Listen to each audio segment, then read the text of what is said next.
নমস্কাৰ, মই দীপামণি সকলোকে সুপ্ৰভাত জনাই মোৰ অন্য এটা ভিডিঅ'লৈ স্বাগতম জনাইছোঁ। আশা কৰোঁ সকলো ভালেই আছে। আমাৰ ঘৰৰ ৰাতিপুৱাৰ পৰিৱেশটো মই দেখুৱাব বিচাৰিছোঁ।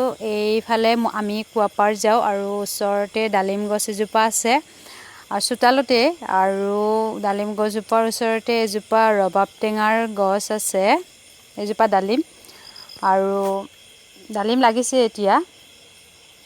তাৰ পিছতে আছে ৰবাব টেঙা গছজোপা, আৰু ৰবাব টেঙা গছজোপাৰ ঠিক তলতে কুৱাটো,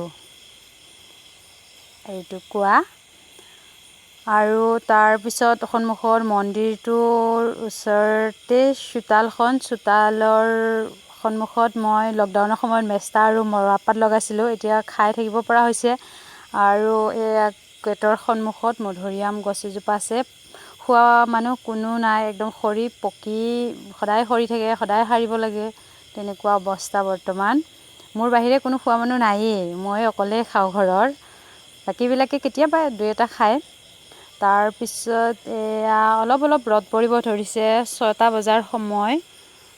গেটটোৰ নামতে আছে পুখুৰীটো, গোটেই চাৰিওফালে তামোল গছৰ মাজতে আছোঁ। সেয়া ধুনীয়াকৈ ৰ'দ পৰি আছে, অলপ ৰ'দ পৰিছে।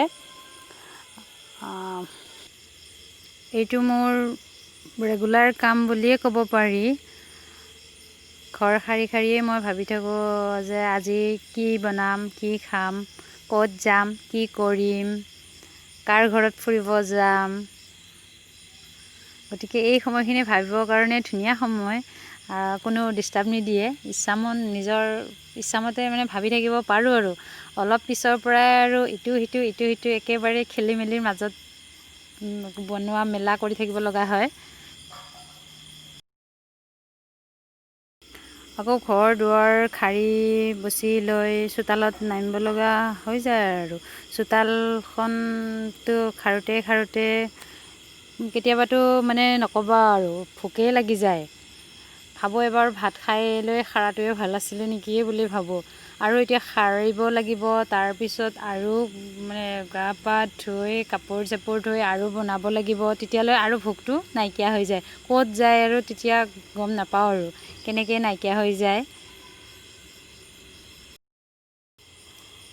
গোটেইখিনি আগফাল পিছফাল ৰাস্তা সাৰোঁ বুলি ক'লেতো 1 ঘণ্টাটো কমটোৱে 1 ঘণ্টা। কেতিয়াবা মানে চুকে কোণে থাকি যায়, সন্মুখৰখিনি সাৰিয়ে আৰু থৈ দিওঁ কাম বেছি হ'লে। এতিয়া ল'ৰাৰ স্কুল নাই বুলি অলপ মানে দেৰিকৈ উঠিব পৰা হৈছোঁ, দেৰিকৈ উঠোঁ। আৰু স্কুল থাকিলেতো ক'বই নালাগে, একেবাৰে সোনকালে উঠি কৰিব লগা হয়। ব্যায়াম কৰা নহয় আৰু এয়াই ব্যায়াম। আৰু এইখিনি হৈছে পিছফাল। মই ৰুমৰ পৰাই ডাইৰেক্ট খিৰিকীৰে লেতেৰা কাপোৰবিলাক উলিয়াই দিওঁ। মই প্ৰায়ভাগ ইয়াতে ধুওঁ কাপোৰ, খোলা জেগাতে ধুই ভাল পাওঁ। এতিয়া আহিছোঁ খাদ্যলৈ। মই পিঁয়াজ আৰু আলু ধুনীয়াকৈ কাটি ধুই লৈছোঁ।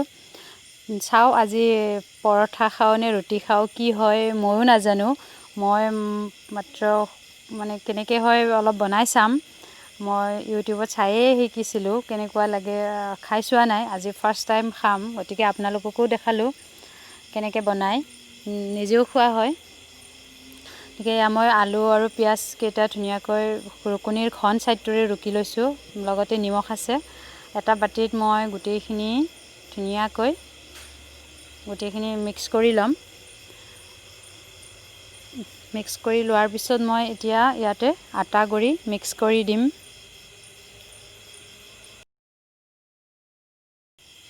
খাইতো ভালেই লাগিব লাগে, যিহেতু একেলগে আলু পিঁয়াজ আটা আছে, যিকোনো এটা হ'ব আৰু মুঠতে।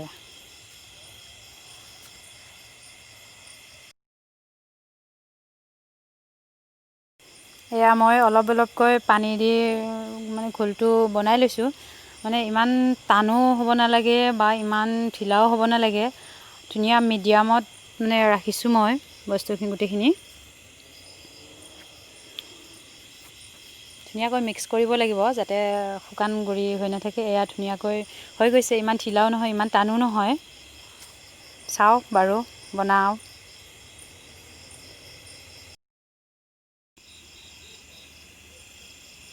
মই এয়া গৰম তেলত দি দিলোঁ ধুনীয়াকৈ অলপ মানে চামুচেৰে বহল কৰি দিছোঁ বহল কৰি দি হেতাৰে ইলতি সিলতিকৈ দি সিজিব দিছোঁ ধুনীয়া হৈছে কিন্তু সোৱাদ খাই চালেহে গম পাম কিমান আৰু ধুনীয়া গতিকে চাই থাকক এয়া হৈ গ'ল গোটেইখিনি এতিয়া খাবলৈ আৰম্ভ কৰি দিওঁ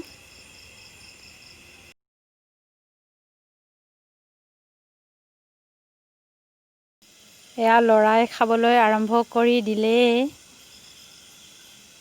এয়া মুনু আমিও খাবলৈ আৰম্ভ কৰি দিওঁ গোটেইবিলাকে বাকী কেইজনমান বাহিৰৰ চাইডত খোৱাও আছে সিহঁতে মোৰ ভিডিঅ'ৰ সন্মুখত নাহে কেতিয়াবা হয়তো সিহঁতক চান্স পালে মোৰ সন্মুখত আনিবলৈ চেষ্টা কৰিম গতিকে ভিডিঅ'টি চাই কেনে পালে জনাব লগতে ছাবস্ক্ৰাইব কৰিব শ্বেয়াৰ কৰিব ভিডিঅ'টি চোৱাৰ বাবে সকলোকে বহুত বহুত ধন্যবাদ